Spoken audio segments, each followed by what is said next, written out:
Sri Radha Krishna Bhogavna Sam Kanda Radha Kanda Vrindavan Dham ki jai, Navadvip Dham ki jai, Ganga Mai ki jai, Jamuna Mai ki jai, Guru Dwarka Dham ki jai, Swami Bhaktivinoda ki jai. All glories to that. All glories to that. Thank you very much.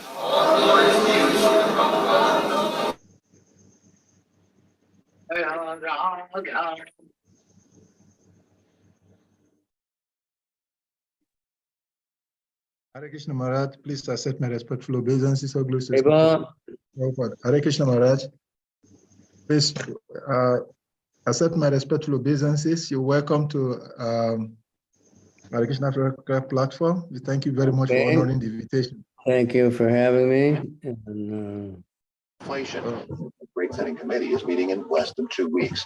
In the meantime, we'll get an update next week on what's happening with consumer prices. That report will also play. Where's that coming from? Secretary Janet Yellen is testifying for a House committee today. She's talking about President Biden's. Yes. Sounds like somebody's radio. Yes. I've muted the person. So Maharaj, you're welcome. So I'll put the verse on the screen and then we can start, Maharaj. Okay. Om Namo Bhagavate Vasudevaya. Om Namo Bhagavate Vasudevaya. Om Namo Bhagavate Vasudevaya. Om Namo Bhagavate Vasudevaya.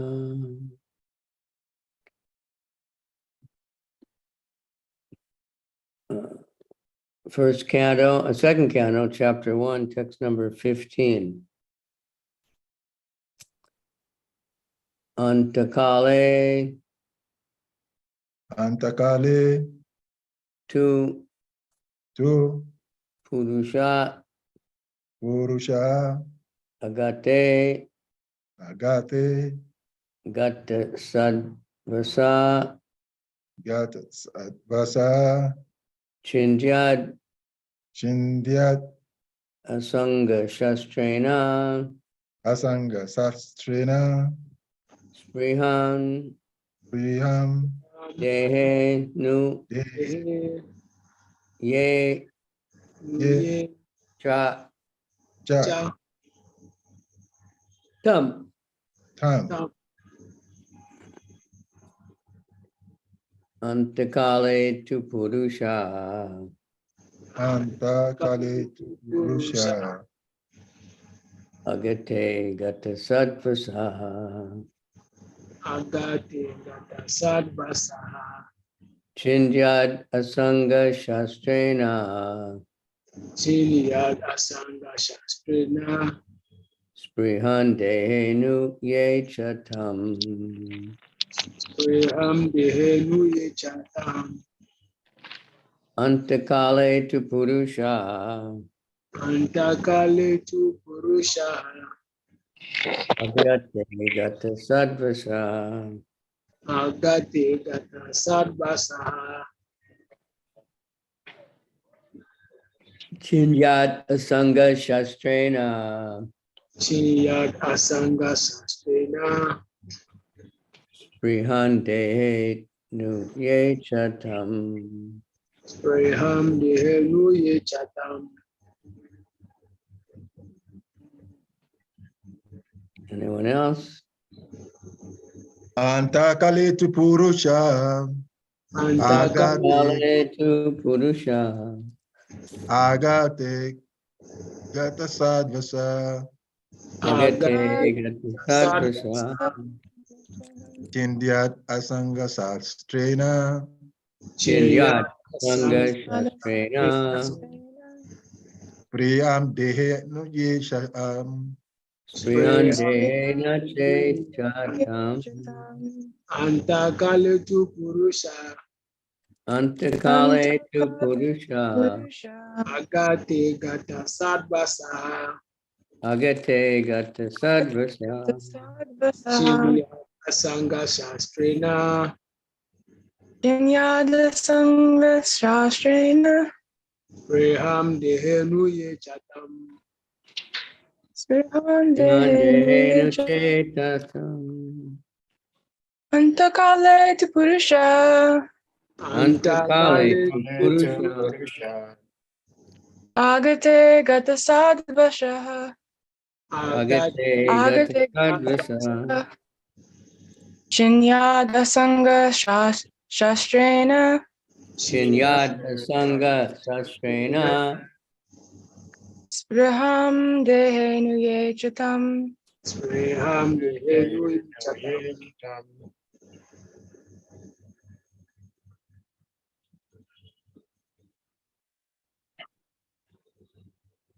Antakale. Antakale At the last stage of life, the last at the stage of last life. stage of life.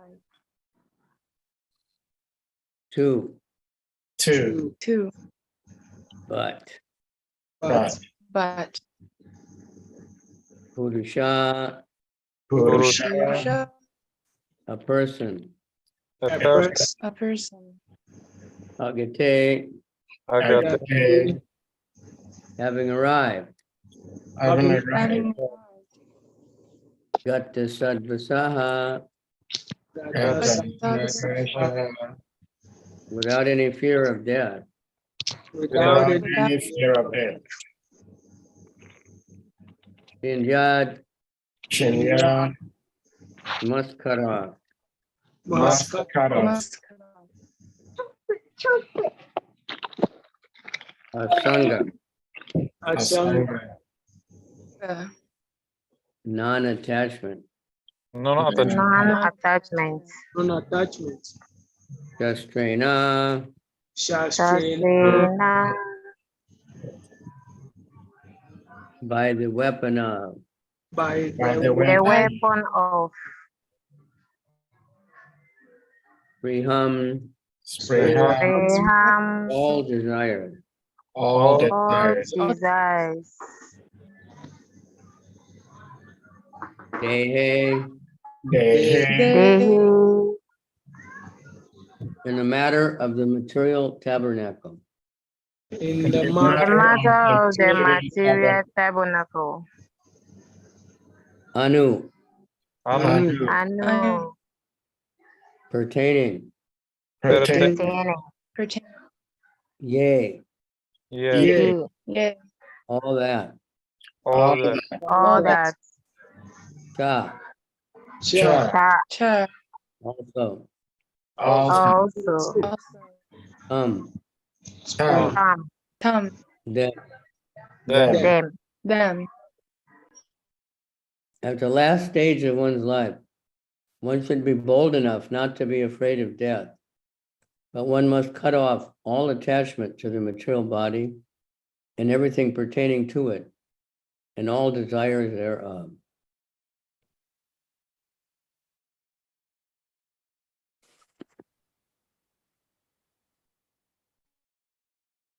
Purport by His Divine Grace, A.C. Bhaktivedanta Swami. The foolishness of gross materialism is that people think of making a permanent settlement in this world. Although it is a stated, settled fact that one has to give up everything here that has been created by valuable human energy. Great statesmen, scientists, philosophers, etc., who are foolish without any information of the spirit soul, think that this life of a few years only is all in all, and that there is nothing more after death. This poor fund of knowledge, even in the so-called learned circles of the world, is killing the vitality of human energy, and the awful result is being keenly felt. And yet the foolish materialistic men do not care about what is going to happen in the next life. The preliminary instruction in the Bhagavad Gita is that one should know that the identity of the individual living entity is not lost even after the end of the present body, which is nothing but an outward dress only. As one changes an old garment, so the individual living being also changes his body. And this change of body is called death. Death is therefore a process of changing the body at the end of the duration of the present life. An intelligent person must be prepared for this and must try to have the best type of body in the next life. The best type of body is the spiritual body, which is obtained by those who go back to the kingdom of God or enter the realm of Brahman. In the second chapter of this canto, this matter will be broadly discussed. But as far as a change of body is concerned, one must prepare now for the next life. Foolish people attach more importance to the present temporary life, and thus the foolish leaders make appeals to the body and the bodily relation. The bodily relations extend not only to this body, but also to family members, wife and children, as well as society, country, and many other things which end at the end of life. After death, one forgets everything about the present bodily relations, and we have an experience of this at night when we go to sleep. While sleeping, we forget everything about this body and bodily relations. Although this forgetfulness is a temporary situation, for only a few hours, death is nothing but sleeping for a few months in order to develop another term of bodily engagement, which we are awarded by the law of the nature according to our aspiration. Therefore, one has only to change the aspiration during the course of this present body. And for this, there is need of training in the current duration of human life. This training can be begun at any stage of life or even a few seconds before death. But the usual procedure is for one to get the training from very early life, from the stage of brahmacharya, and gradual progress to the grihastha, vanaprastha, and sannyas orders of life. The institution which gives such training is called varnashram dharma, or the system of Sanatana Dharma, the best procedure for making the human life perfect. One is therefore required to give up the attachment to a family or social or political life just at the age of 50 years, if not earlier. And the training in the vanaprastha and sannyasa ashram is given in preparation for the next life. Foolish materialists in the garb of leaders of the people in general stick to family affairs without attempting to cut off relations with them. And thus they become victims of nature's law and get gross bodies again, according to their work. Such foolish leaders may have some respect from the people at the end of life, but that does not mean that such leaders will be immune to the natural laws by which everyone is tightly bound up by the hands and feet. The best thing, therefore, is that everyone voluntarily give up family relations by transferring the attachment from family, society, country, and everything, therefore, to the devotional service of the Lord. It is stated herein that one should give up all desires of family attachment. One must have a chance for better desire. Otherwise, there is no chance of giving up such morbid desire. Desire is a concomitant factor of the living entity. The living entity is eternal, and therefore his desires, which are natural for the living being, are also eternal. One cannot, therefore, stop desiring, but the subject matter for desires can be changed. So one must develop the desires for returning home back to Godhead, and automatically the desire for material gain, material honor, and material popularity will diminish in proportion to the development of devotional service. A living being is meant for service activities, and his desires are centered around such a service attitude, beginning from the top executive head of the state down to the insignificant pauper in the street. All are rendering some sort of service to others. The perfection of such service attitude is only attained simply by transferring the desire of service from spirit to matter, or from Satan to God.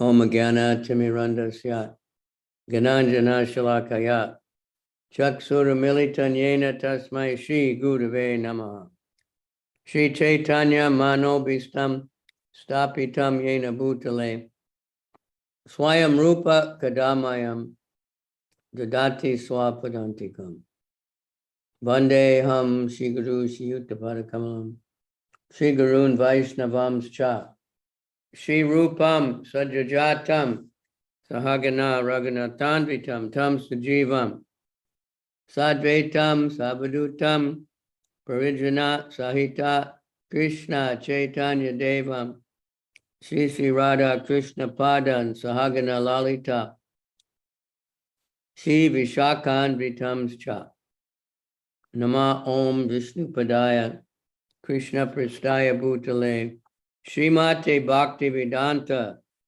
Swaminiti Namane Namaste Saraswati Devi Gauravani Pracharane Nirvisesha Sunyavadi Paschatya Desatarani.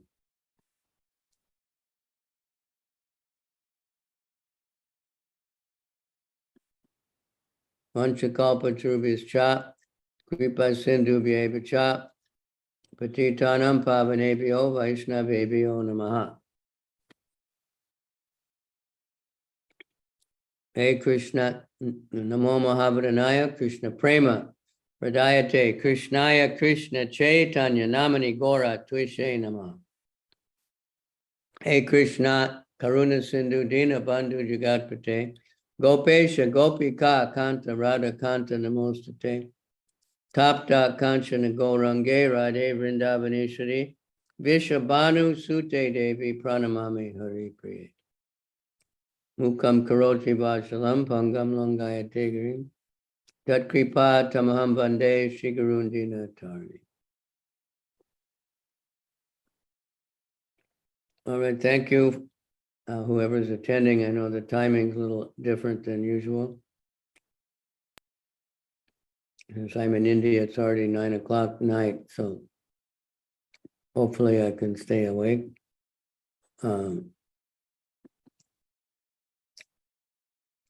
One often quoted verse from the Mahabharata, when Yudhishthira, Yamaraj in the disguise of a bird, demanded, to answer questions. There was 100 questions, but this one is quoted the most often. Ahani ahani bhutani gatant tiha yamalayam shesha stavaram ichanti kim ascharyam atak param. Every day, hundreds and millions of living entities go to the kingdom of death. Still, those who are remaining aspire for a permanent situation. What could be more astonishing than this? So the question was, what is the most wonderful thing in the world?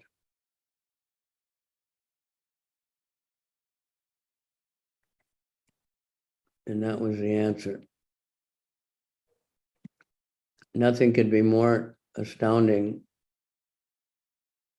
than the fact that people, even though we see everyone dies, we're working hard to make a permanent arrangement. So one should be wise. Now, you're all aware, because I saw a lot on the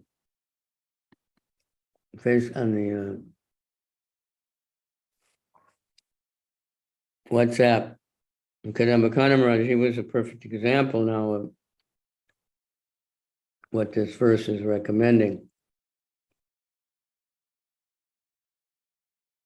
That one should give up. So he was, in one sense, we're all condemned. The doctors gave him some time to live. I think he lived maybe 6 months more than they predicted. But he took it when he got the verdict that the cancer had spread and it couldn't be stopped at that moment. It's already in his lungs and other places. So he visited all the places where he normally preached, visited all his disciples physically, and came to Vrindavan to leave his body. He loved Vrindavan. He lived in Vrindavan for many years. So first thing, even though he wasn't very strong, he did prikrama to some of the main places. Many devotees came to join him. Then he carried on, waiting for that time to come, giving a lot of classes online, wonderful kirtans, live meetings, quite astounding. Krishna was using him. Then the pain became too much, couldn't eat anything. So he just stopped, he started drinking only water, and then gradually got weaker and weaker. Finally, he was chanting his rounds, not much else, not meeting anybody, too hard for him. everything became very sensitive. Even they had to stop the kirtan in his room because it was too painful. The sound. Then we were having a soft kirtan and they said, everybody come in. Kirtan became very big.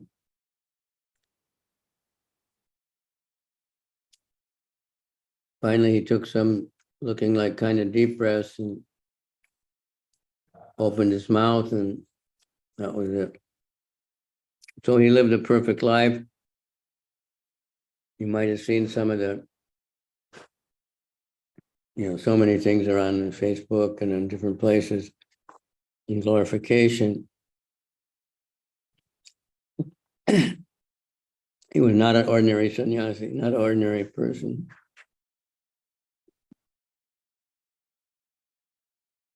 Extremely talented, musically, intellectually, kind of knew everything. He joined in Vrindavan because at that time a lot of people from Europe, they were traveling overland to India. That's where he first met devotees. When he finally joined, then he went to Mayapur.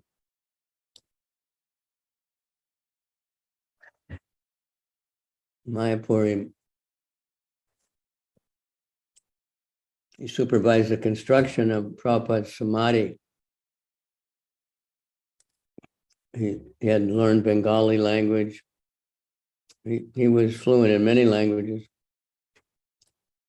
Dutch, English, French, German, Spanish,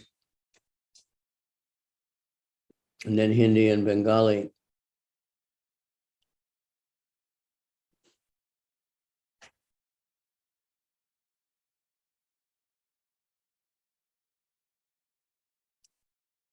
He told me that when he was doing that work, supervising this construction of the Samadhi, he wasn't enjoying it. He was thinking, I want to preach. This is just dealing with workers and, and things like that, deadlines.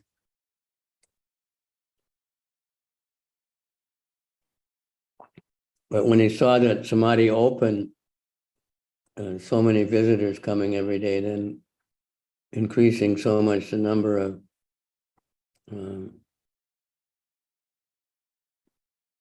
devotees visiting Mayapur, he could understand it was preaching.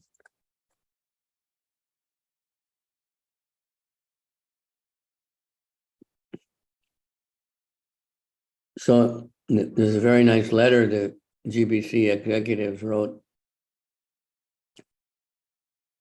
There's the 5 most potent devotional practices, and he performed all of them very much. Sadhu Sangha, who's always with devotees.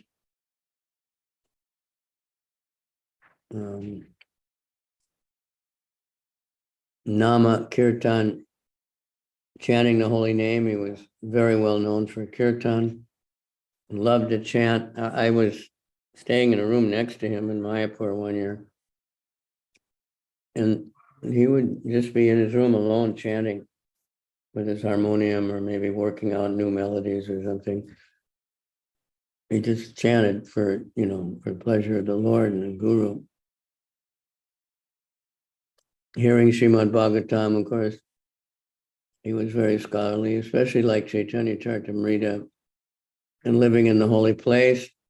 He lived in Mayapur and Vrindavan. His heart was there, especially in Vrindavan. Even before he got that death notice, he was planning to go and stay in Vrindavan and focus on the service there, but he was president for some years. Not an easy job in Vrindavan ever, but especially at that time.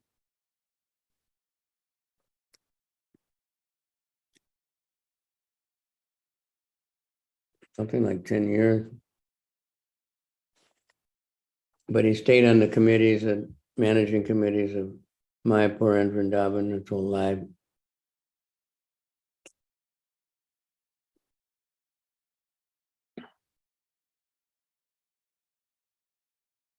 He was shot in a very nasty way when he was the president. Some very evil person shot him in the back while he was in the stoolroom. But by Krishna's grace, the bullet didn't hit any vital organs. It just went right through. So he survived that. He'd survived some terrible car accident on the way between Calcutta and Mayapur, which I think he had to travel back and forth quite a bit with the, even now, that's a very difficult thing to do that work he was doing. Then he started traveling and preaching like anything after he took sannyas. He was an ideal householder. Before he took sannyas, he did some kind of business and bought a house for the wife in Vrindavan and left her, situated. And started traveling in Europe, especially South Africa, Europe, Northern Europe. But he went everywhere and was very much loved everywhere, especially Kirtan, maybe especially, but speaking Bhagavatam is also Kirtan. He was also very well known for that. He studied a lot. He was speaking in some of his classes during these last months. He said when he was president of Vrindavan, he would get up very early and finish his rounds and go to Mangalarti. And then he would study up until the time for greeting the deities. And then, because he said you never knew what was going to happen after that. So many things were happening. The temple was just getting started, people coming and going, all kinds of, and Vrindavan, a very corrupt place, so to be very careful. So he lived a life like that. He survived even having a guru fall down, didn't disturb him. In fact, he lectured very nicely about the principle of what is ISKCON, internally and externally. If we look at it as an external, just an external company or something, then we might have trouble to see all the different problems that come up. But if we look at it as, Krishna's movement, that's another thing.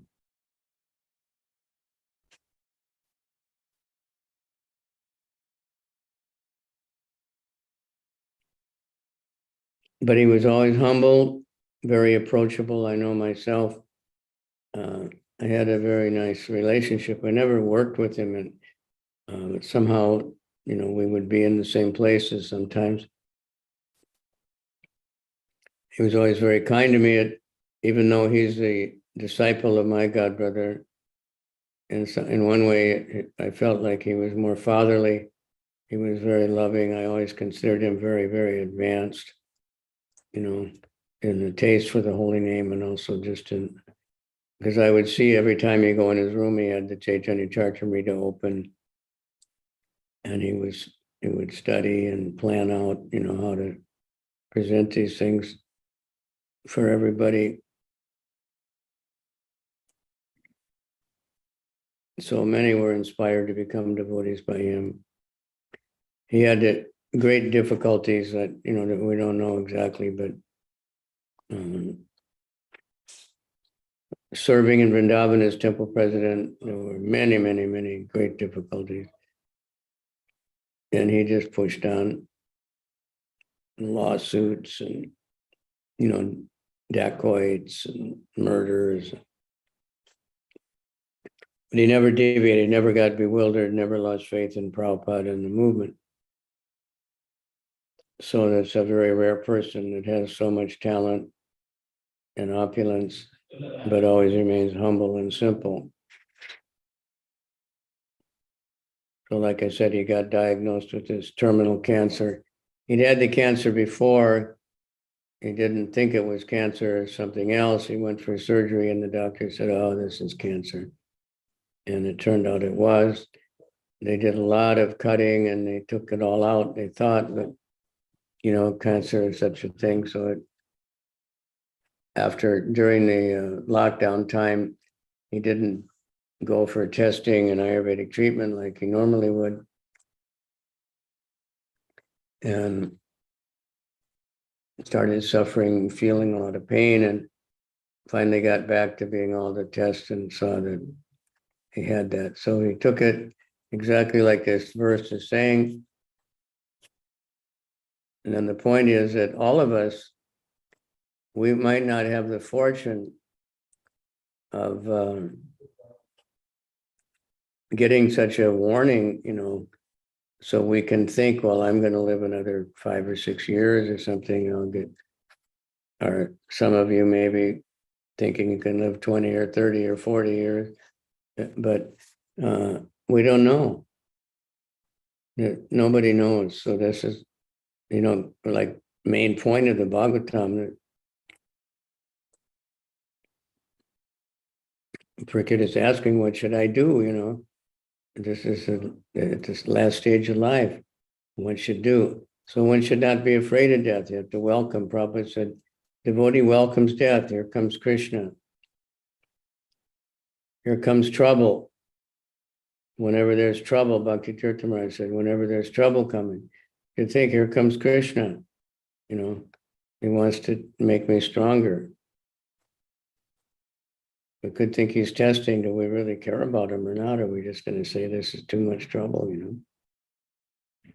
We cut off attachment to the material body because it's going to be taken away anyway. We can't keep it. And all the different attachments. So devotees,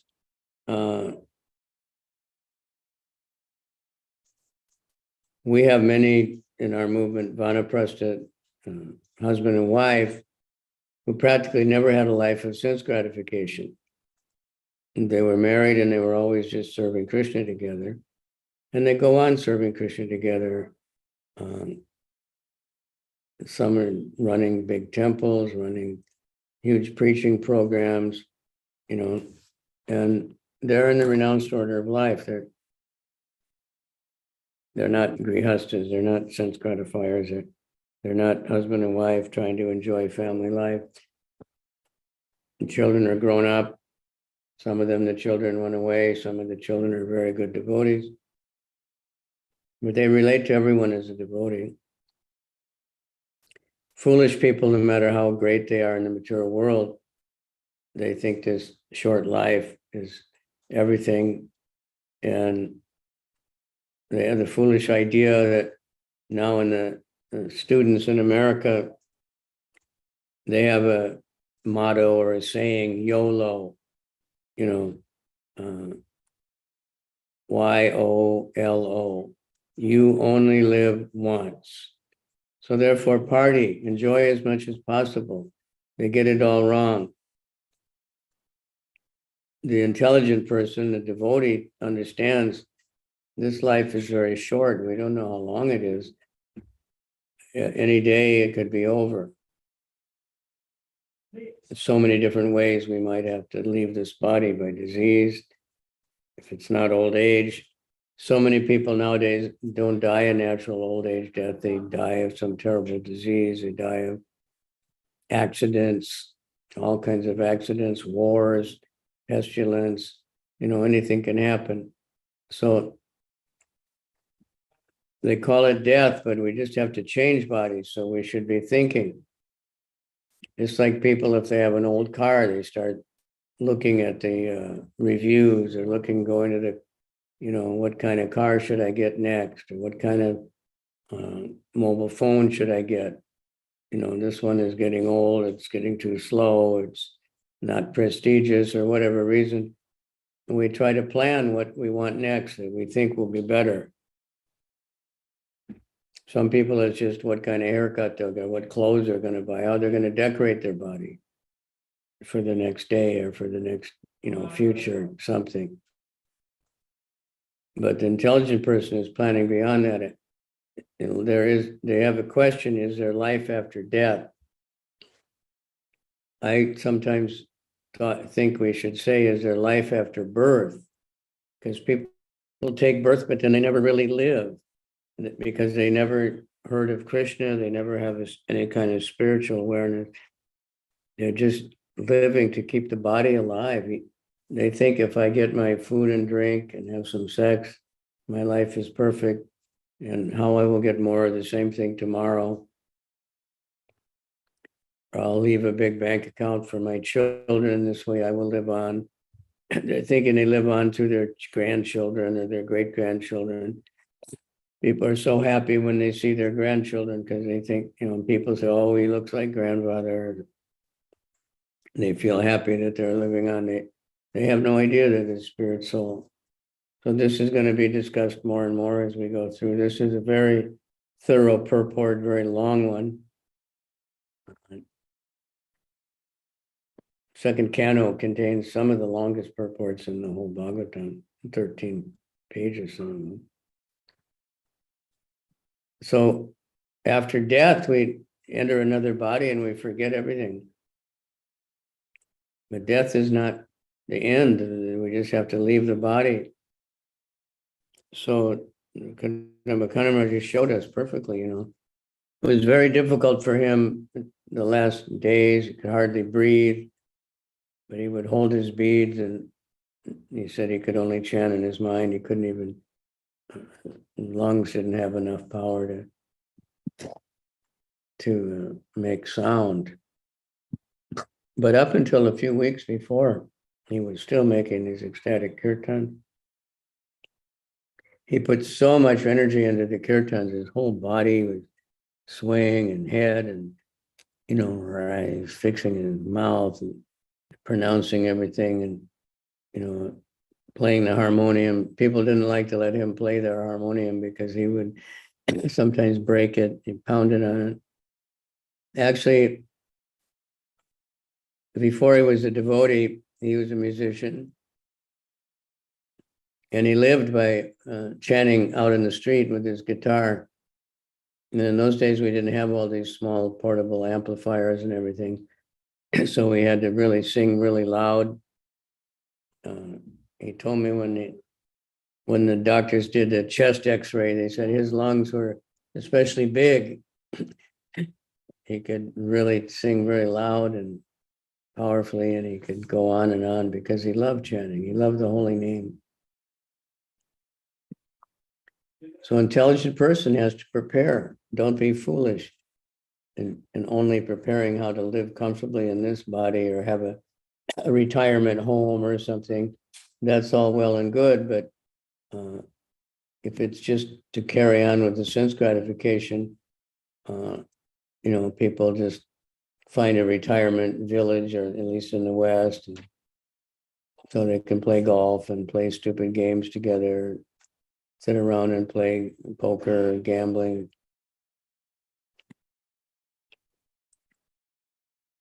So according to the laws of nature, we have to change our desires and want Krishna. I want Krishna, I want Krishna. So I've been reading Chaitanya Charitamrita, and chapter 7 of the Adi Leela, where he talks about the Panchatattva, and then Lord Chaitanya and how he welcomed everybody. And still some were escaping. And the students, Mayavadis, they weren't getting caught up. So that's why he took sannyas, so that everyone would be able to, they would pay obeisances. And this is, in India, the culture was there. When he was a householder, some students were criticizing him, and he knew that was bad. So he decided to say, for the sake of liberating everybody, he would take sannyas. That way people would automatically offer respect and listen to him. Nowadays, some devotees have to get a PhD or something, so people will listen. They don't care for sannyasi necessarily, in India still, but. So the Panchatattva, verse 4 of the Adi Lila chapter 7, Panchatattva avatirna chaitanyara sange, Panchatattva lana karena sankirtana range. These 5 tattvas incarnate with Lord Chaitanya, and thus the Lord executes his Sankirtan movement with great pleasure. And that's predicted in the Bhagavatam, in Krishna Varnam Tvisha Krishna. Sango Panga Saparshadam. He's not the color of Krishna, but he's always chanting Krishna. So then it goes on, the Panchatattva. Spiritually, there's no difference between these 5 tattvas. Shri Advaita Gadadhar, Shivasati Gaur Bhaktivinoda. But for on the transcendental platform, everything is absolute. But there are varieties in the spiritual world. And to get them, we should distinguish. Unlimited variety. Panchatatmakam Krishna, Bhakta Rupa Swarupakam. He manifested himself in 5 features: the expansion of a devotee, Nityananda, incarnation of a devotee, Advaita, pure devotee, Gadadhar, Radharani, and Srivas, all the other devotees.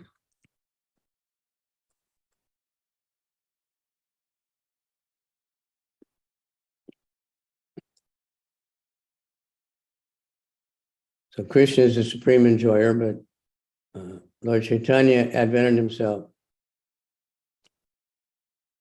with all his associates, the same Krishna, no difference. He's not an avatar, he's the source of all avatars. But he became a devotee to teach devotional service. He preached it and he taught it by example. So he acted like a devotee. Once in a while he showed that he was a Supreme Lord, but mostly he was a devotee, he was humble, he was always chanting, he did all the things that devotees are supposed to do, perfectly lived a strict life of a sannyasi.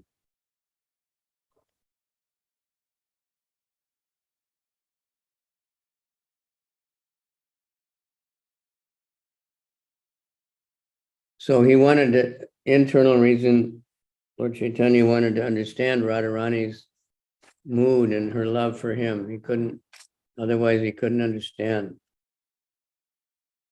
So he came, but simultaneously it was to start the Sankirtan movement and give the holy name freely, give Krishna Prema freely to everybody. But no one ever did that before.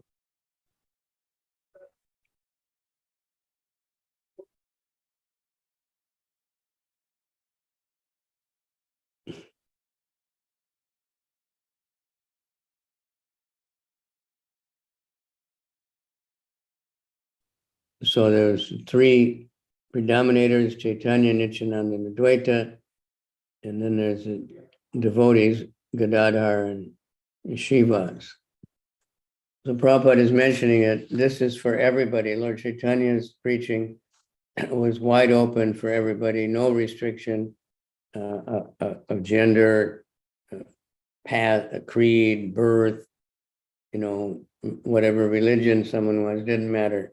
Take the holy name of the Lord. He gave it freely for everybody. Krishna Prema never been given like that before.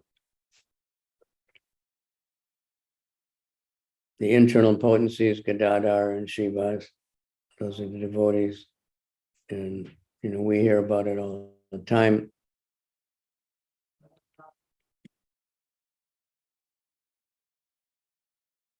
The internal devotees are all internal associates and pastimes of the Lord. Only with them does the Lord advent to propound the Sankirtan movement. Only with them does the Lord taste the mellow of conjugal love. And only with them does he distribute love of Godhead to the people in general.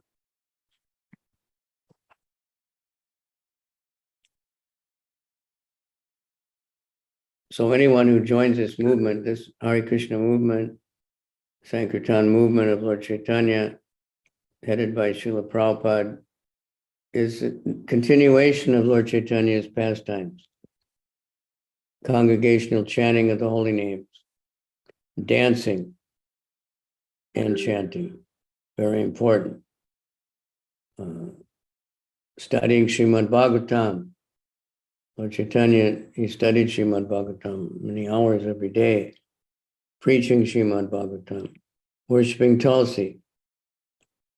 All these things we're doing is the exact same things that Lord Chaitanya and his associates did. And we're very fortunate to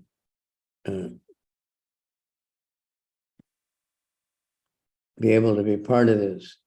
And we should never think it's an ordinary thing and don't take any devotees for granted. Anyone who's been allowed to participate is very especially benedicted by Krishna.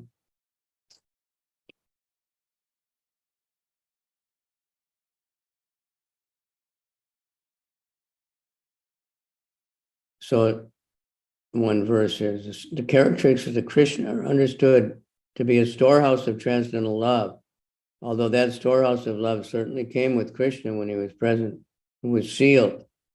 But when Lord Chaitanya came with his associates, the Panchatattva, they broke open the seal and plundered the storehouse to taste the transcendental love of Krishna.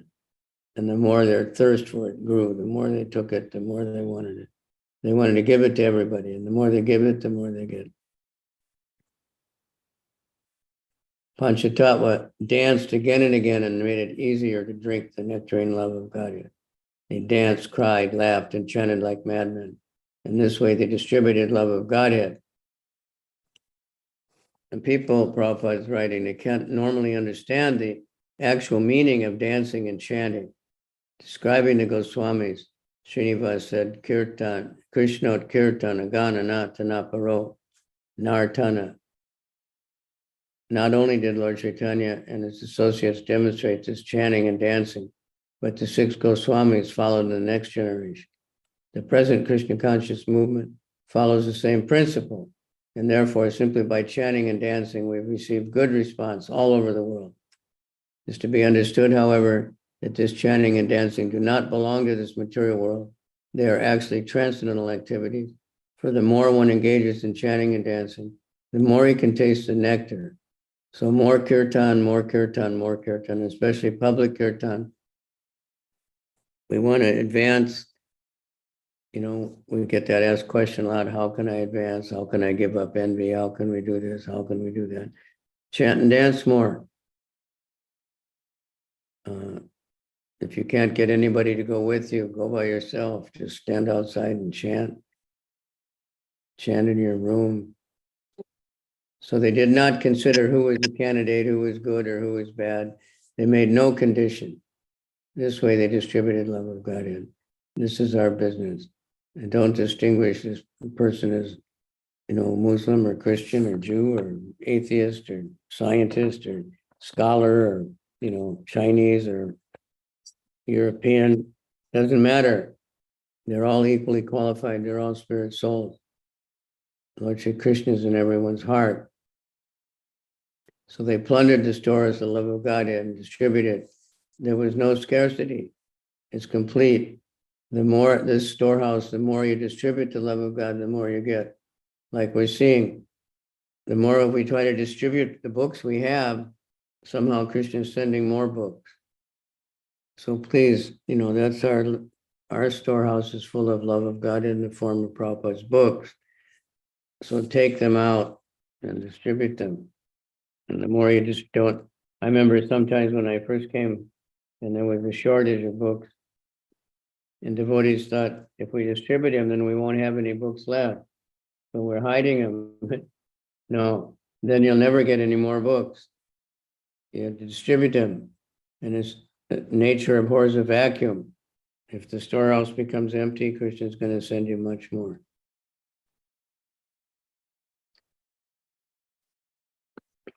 There's no limit. The storehouse of love of God here. There's Prabhupada's books, the kirtan, temples all over the world. So everyone was inundated, young, old, men and women. Only this Krishna consciousness will inundate the entire world, no matter if someone's a gentleman, a rogue, or even lame, blind, crippled.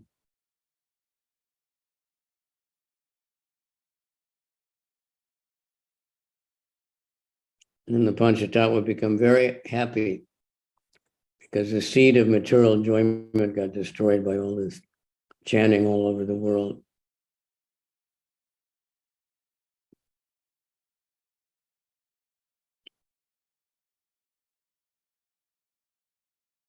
All right, we'll leave it at that.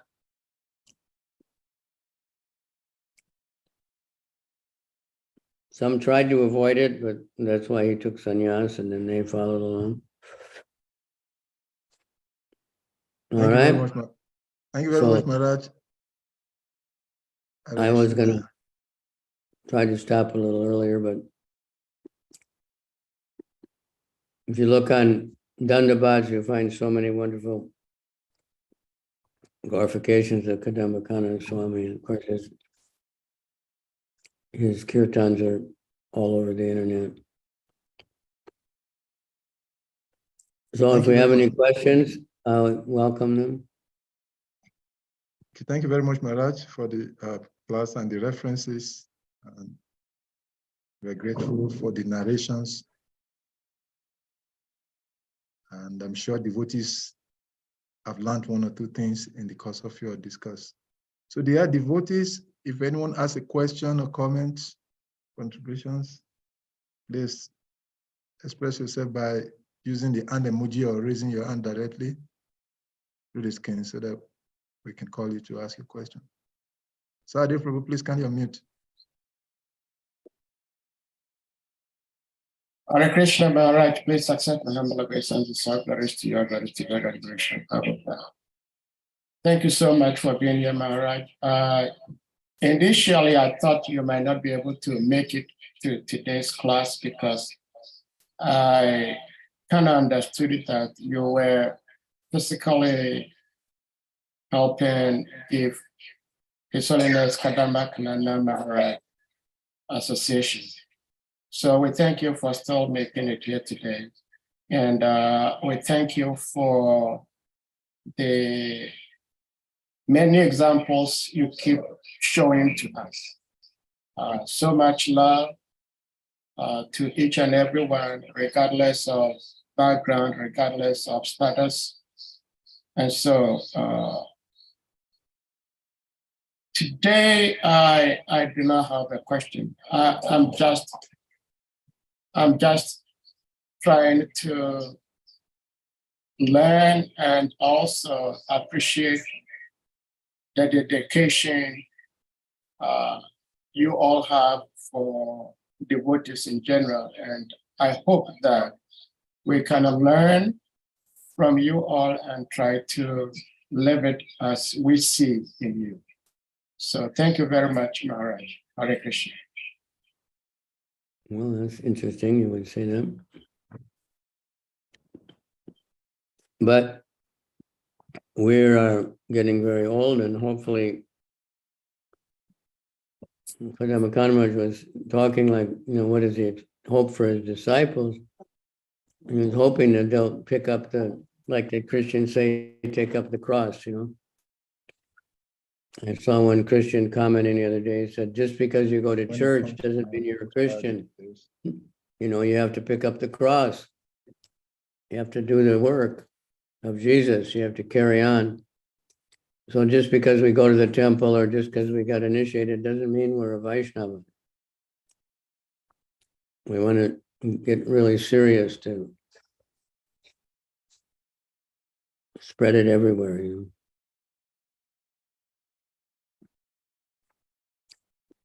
Most people in the world never heard of Krishna so far, so a long way to go. But everybody take it up. Krishna will help you. Okay. Thank you, Hare Maharaj. Krishna.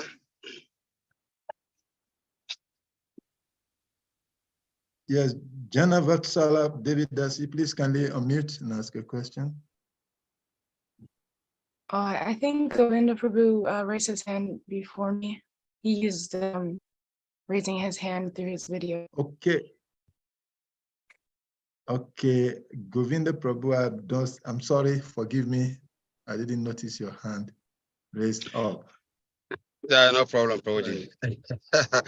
No problem, no problem. Hare Krishna. Maharaj, please accept my respectful obeisances. All glories to you, all glories to Srila Prabhupada. Maharaj, I would like you to throw more light on the fact that Krishna is the Supreme Personality of Godhead, and therefore he's all-knowing. There's nothing that is not known by Krishna. So the love of Srimati Radharani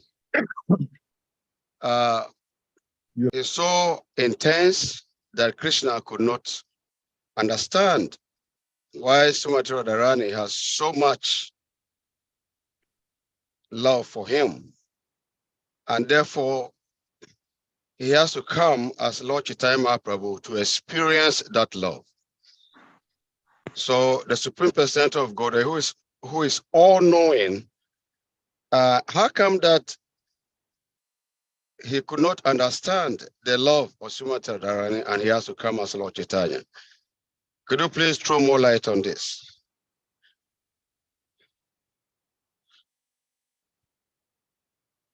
Well, it's Krishna that, he does whatever he wants. So we don't know if he really didn't know or not. But Rukmini was telling him, you don't know this. And so then he said, I will experience it myself. But that's what Krishna can do. He can know everything and still not know something about himself. Lord Brahma said that sometimes there's people that claim they know about Krishna. They know all about Krishna. But he said, as for myself, I don't know that even Krishna, even if you do know everything about yourself, by the time you know that, you've increased so much that you don't know anymore. So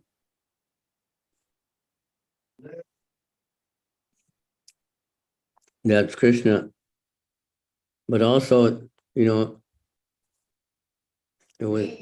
was his way in this special age. This is a very special Kali Yuga,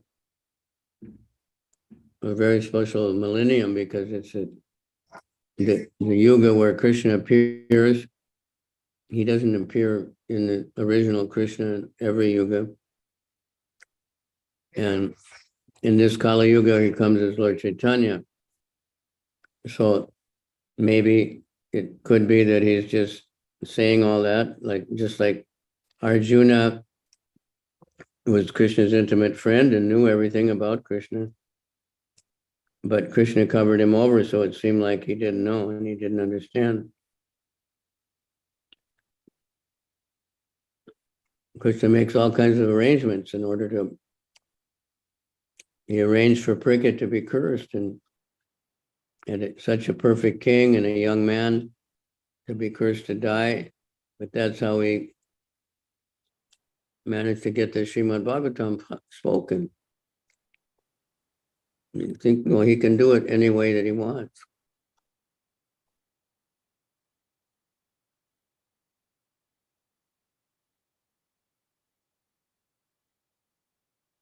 So Radharani is Krishna's internal potency, his love and his compassion, and Rukmini was seeing him acting as a king and not understanding, but it doesn't, and so it doesn't mean that he really didn't understand, but he said, okay, I will appear. So it's Krishna's Leela. And it doesn't always make sense to us according to our limited ability to observe things, right?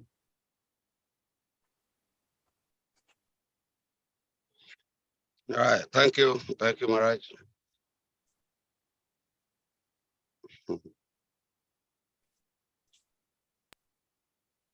Janavasa Mataji, please kindly unmute and ask your question. Thank you, Salika Prabhu. Hare Krishna Maharaj, please accept my humble obeisances. I just wanted to thank you for giving your time to us, giving this class today. It really hearing about His Holiness Kadambakana Swami's life and history that you shared, and how the verse was timely and related, Krishna's arrangement, and also your discussion of chapter 7 of the CC Adi Lila, taking us through. I think you took us through verses 1 through 27. Hare Krishna. Well, thank Hare you. Krishna. Thank you. Honor to be asked to speak Srimad Bhagavatam. Sometimes I wonder, why anybody asked me to speak, because I'm not very eloquent in language, even in scholarship, but Krishna's mercy somehow he allows me to try to speak, and then you have to remember things. So everybody, please try to speak about Krishna as much as possible, because even if we think I don't know very much, it doesn't matter. You just speak whatever you do know, but Krishna will he'll speak through you from within.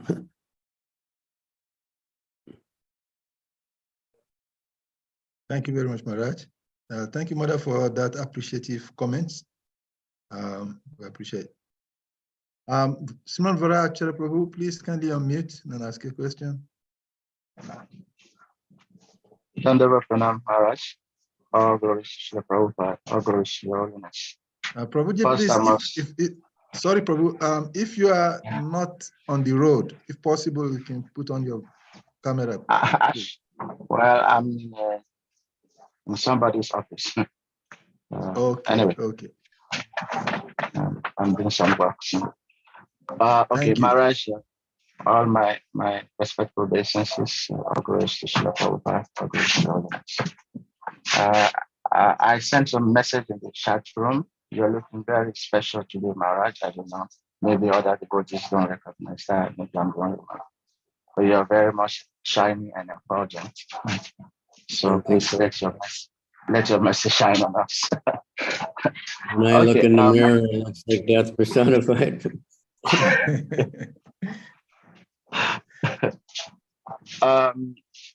Actually, my question, first, thank you, Maharaj, for the time and the eulogy of Kandava Kanana Maharaj. I noticed something and I want to ask your wisdom on this. When we preach to people, we let them know that as vegetarians, the regime helps us to overcome most of the social diseases like cancer, diabetes, and all that stuff. But we find that most of our devotees are also dying of these causes. So, and it makes it difficult for me to want to repeat such things sometimes when we're preaching, because I also see that our devotees are dying of cancer and diabetes also. What do you say about this, Maharaj? Well, the reason to be vegetarian is not to think that, you'll never get disease. And statistics are that vegetarians, have a less chance of getting these diseases, but they get them. Many of us were not vegetarian our whole life, or maybe previous life, karma's coming.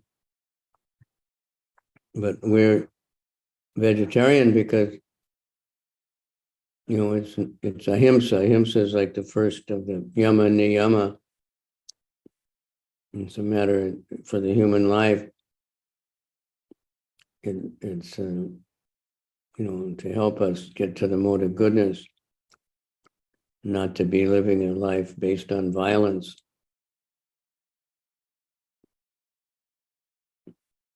So we never know. I wouldn't want to say that most of our devotees are getting these diseases, but they do get them. But one way or another, we have to come to the time of death.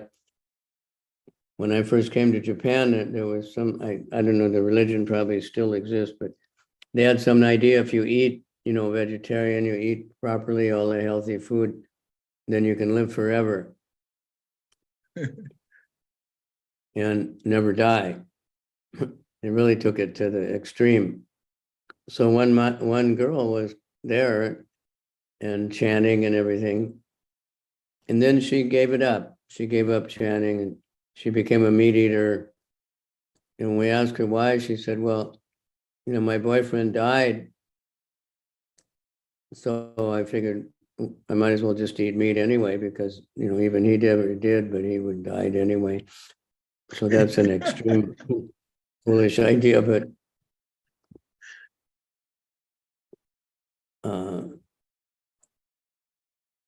it is statistically proven that, vegetarians they get any kind of disease and death will always come, but not as much. But one thing is, somebody asked that this morning also in another class, but it's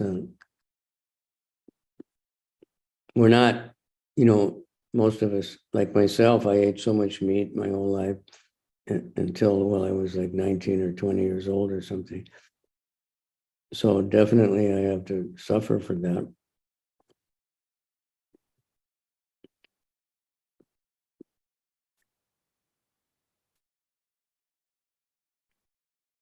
But if the killing of animals is such a terrible, violent, bad karma for the whole planet. So there's so many disruptions and wars and all kinds of things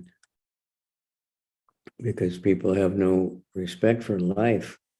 Of course, then they'll say, well, when you kill the vegetables, but most of the vegetables and grains, we don't kill them. They're offered, but the same fruit tree can give the fruit for hundreds of years. The more you pick it, the more it will grow. The grains, they die first anyway before we harvest them in the grass. So, there's some violence. And that's why we have to offer everything to Krishna, not just vegetarian. That won't necessarily make you a spiritual advancement. But generally, it can be healthier and stronger, and it's scientifically studied and proven by so many ways. But Prabhupada said we're Krishnatarians. We take whatever is offered to Krishna. We don't have an issue.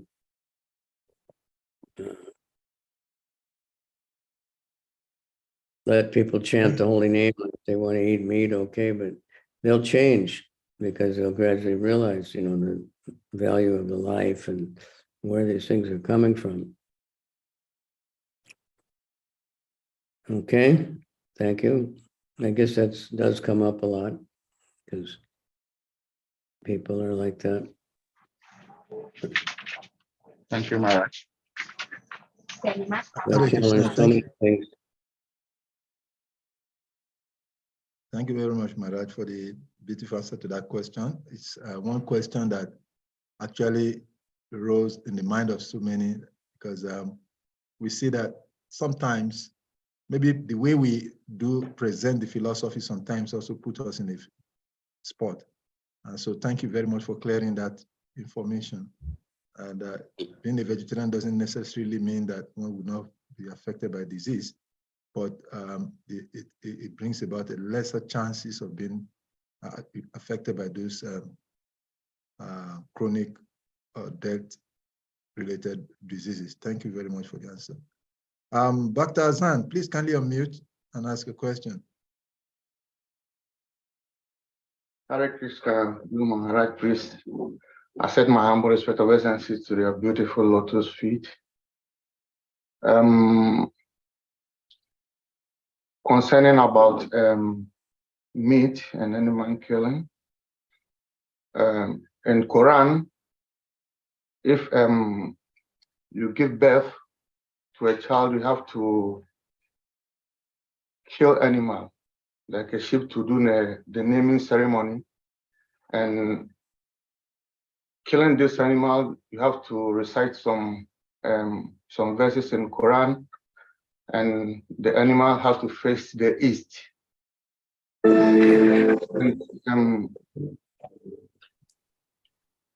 And there's a festival too, which is called Eid al-Adha, and this festival you have to kill, you have to make animal sacrifice like sheep. So my question is, why is it that in Quran, which is the word of Krishna, you allow Muslims to do that if you have to face the karma of killing the animals?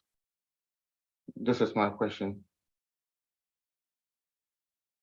Can you repeat it? Yeah, he was asking, in the Holy Quran, there's an injunction that when a child is born, at the ceremony of naming ceremony, there is a killing of animal, and the animal has to face the east and some other regulations. And also during the festival of Eid al-Adha or Eid al-Kabir, Muslim also sacrifices sheep and other animals. And now, unfortunately, people even go ahead and kill cow. So this scriptures is considered to be the word of God or the word of Krishna. So why will Krishna give permission for such killings when it is obviously creates violence and karma? Well, as far as I don't know everything, but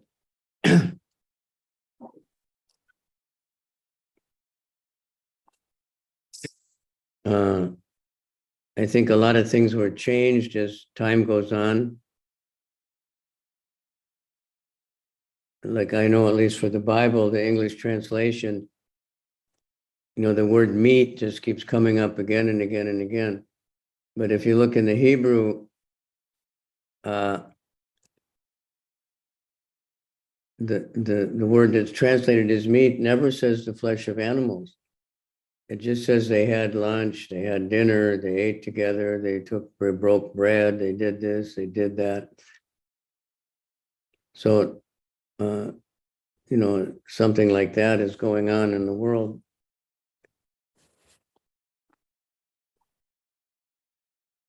So I don't know, but, you know,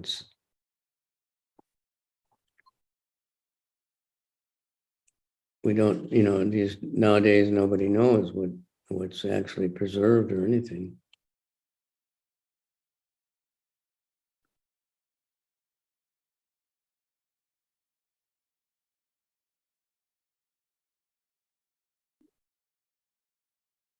Okay, thank you very much, Maharaj. I think I can share something in regards to your question as Dr. Zan. Dr. Zan, the first thing is, yes, Quran is the word of God, but Krishna is the father of all living entities. And just like a material father, the material father gives provision to all of the children according to their age and their needs. The father does not, because he loves all his children altogether and gives all of them solid food when the child can only take milk. So in the same way, religion is of three levels. There are three types of religion: religion in the mode of goodness, passion, and ignorance. And even beyond that, Bhagavad Gita tells us that there are religion in the transcendental mode, which is bhakti. So because Krishna is all accommodating, is all supreme, it allows the living entity with a minute independence to be able to express his desire. So it gives them religion according to their level of faith. And if you check the Quran, Surah 5, Ayat 48, it is clearly stated there when the prophet was asking the angel that there has been a book for the people of the books, referring to the Christians. And he said, yes, it is possible for Allah to make you all one faith. But because your inclination towards him is not the same, so he gives you different books. So Krishna or Allah gives instructions or injunctions of religion according to the level of the people that is receiving. The Prophet Muhammad was speaking to people at a particular level of religious inclination, and he was given the scripture to accommodate their level of consciousness. And for the Christians, also the same thing, the level of scripture that is given, but at the same time, all of the scriptures tells us clearly that there are more beyond, because if you look at the Quran, it is said in the hadith that at a point in time, when the prophet was hearing the scriptures, at a point in time, he was told that there are other higher truths. And even in the Bible, also the same thing, Jesus Christ said it in the book of John, that I'm teaching you things of this earth and the heaven, you cannot bear them. How can I tell you things of the spiritual? So religion is given by Krishna, and all scriptures are given by Krishna, but is given according to time, place, and circumstances, depending on the level of the students. So I think that is my contribution. That's also possible. Okay, thank you so much. But the when, animal slaughter, you know, even in the Vedas, you know, in Kali Yuga, any kind of animal sacrifice which involves killing animals is not allowed. But previously there was, you know, sacrifices where you kill animal, but the Brahmins had the power to bring him back to life. Okay. Yeah, if I may follow Dr. Hassan's question and to the answer that was given by our dear God brother, it generates another question there. You know, his question was that killing animal attracts karma, and more especially to kill a cow, according to the Vedas, a killer of a cow have to suffer millions of years in a hellish planet by the calculation of the hair on that cow's body.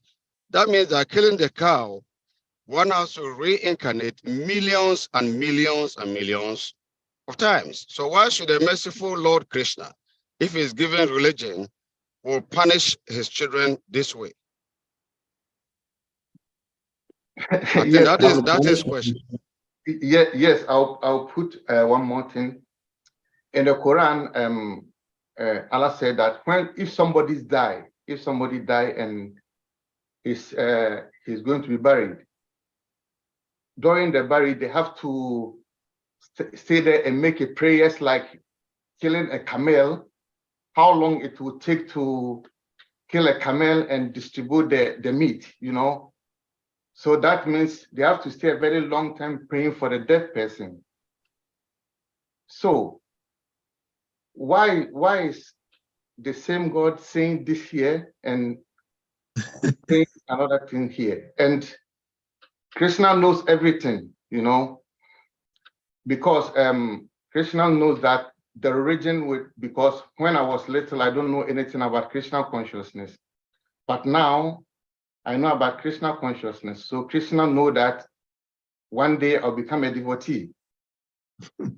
So if why do you have to go through all this? You know, I want to understand this because I'm not clear of that. Okay, thank you very much, Maharaj. If all the creatures are from Krishna, why does it have to be this way? Because, for instance, if you are born a Muslim and during the name ceremony, animal is not sacrificed for you. When you grow up, for instance, if your father don't have money to buy the sheep, when you grow up, you have to kill it for yourself so that you'll be purified. You know, it's form of like if the sheep was not killed during the naming ceremony, you are mixing something, so you have to do it for yourself when you grow up. So why is it in Islam it's like this and in Krishna consciousness it's like this, you know? Because I want to have a clear answer of that. I can tell you something about this killing of cows and so on.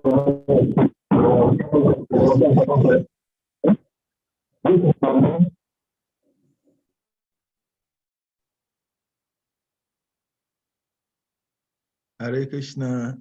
Hare Krishna, So- Mahakshadas. Can I speak Yeah, something? let's listen to Maharaj, and if Maharaj gives us permission, we can also explain some things afterwards. Well, I think we're kind of getting off the topic. Like Prabhupada said, we should not try to preach from the Bible or from the Quran or anything, because it's been misinterpreted and changed and so much. And we stick to Bhagavad Gita.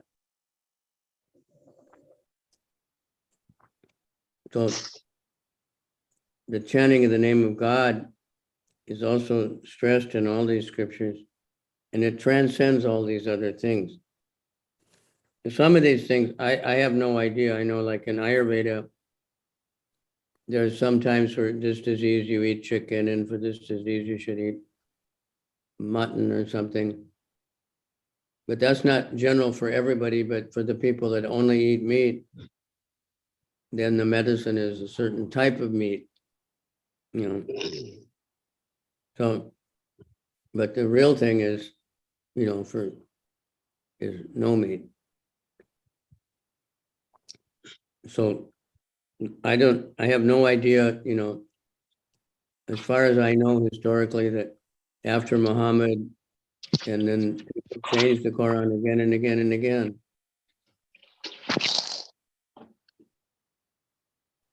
I know in Iran, I have one disciple in Iran, he says a very well-known quote from Muhammad that is accepted by everybody. The best food for a human being is the milk of a cow, and the worst food is the beef of a cow. But still now, almost all of them think you have to kill the cows,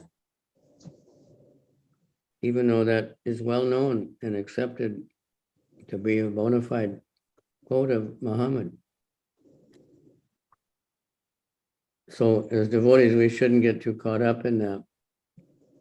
We're not trying to promote vegetarianism as of itself. It's just part of life. We're trying to promote Krishnaism. You know, and if people take to Krishna, they're going to automatically be vegetarian. Goats are vegetarian, and rabbits are vegetarian. Many animals are vegetarian. It's not necessarily spiritual. And we shouldn't argue with people. We should not disturb the minds of the less intelligent. We should try to engage them in some kind of service, which mostly means just eating prasadam, or maybe they'll take the book or something, or they'll maybe chant the holy name, or they'll chant the name of Allah, chant the name of Jesus, or chant some name of God. This is what's going to uplift the world. Thank you very much, Maharaj. Thank you so much, Maharaj. Actually, I ask these questions because sometimes I come across people and they'll be trying to use these questions of me, and I want to have the right answers for them because I don't want to use my mind to explain things to them. That's why I ask this type of questions. So thank you so much, Maharaj. Hare Krishna. You can say, you know, I don't know where that came from. You don't have to get into argument with them. Okay. Because they're just trying to reject Krishna. We know even in the Bible, in the Old Testament, that there was first, you know, the meat eating yajnas, the meat killing, animal killing sacrifices weren't from the very beginning. It came as a concession along the way as people became more and more degraded. Thank you very much, Maharaj. Srimad Sadi Prabhu, please kindly ask your question. Well, not a question per se, but one comment I had from Govinda Prabhu's question about Krishna being the supreme personality of God that is all-knowing. And then he comes down to experience Radharani's love for him because he cannot understand, which Maharaj explained very beautifully. But I wanted to add to what Maharaj had already said beautifully from Srila Prabhupada. In, let me see if I may share this. From Chaitanya Charitamrita, Adi Lila chapter 4, text 30. So just as Maharaj was saying, is Krishna wanting to perform a pastime.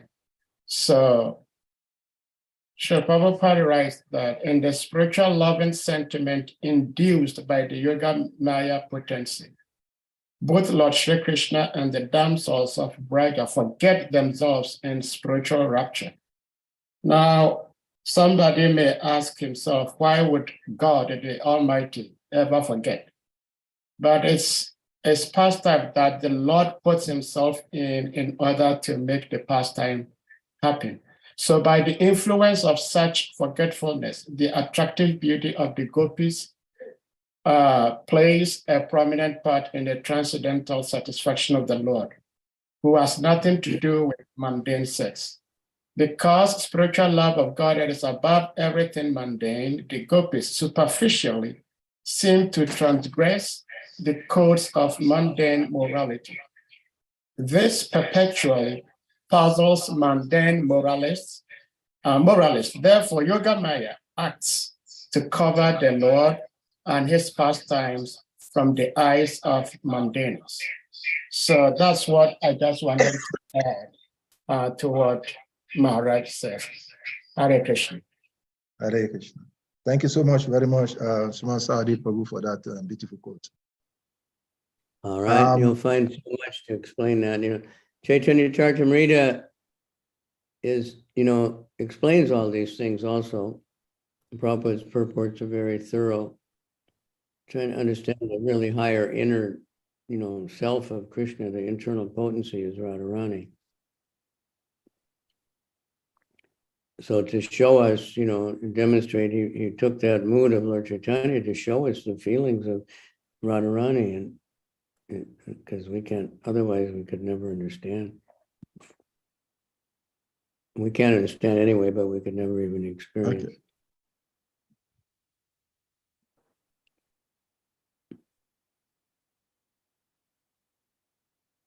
Okay, so I want to thank everybody. It's 10 o'clock for me. Yeah, I was just going to say that. Jana Vatsal Mataji. Tomorrow we have Anadinidanam Prabhu. Maharaj is asked to go. Maybe when Maharaj leaves, some of the senior God brothers can assist in answering what all your thoughts are. Everybody unmute. Unmute everybody and we can do a short kirtan. We request everyone to unmute now and let us chant Hare Krishna. Too much noise coming. Hare Krishna. Hare Krishna. Hare Krishna. Hare Krishna. Hare Rama. Hare Rama. Hare Rama. Hare Rama. Hare Rama. Sarvishcha Kripa Sarvyacha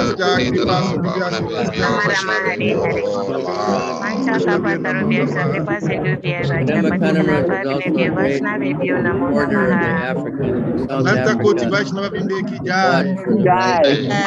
Holiness Kavicandra Swami Maharaj ki Jai.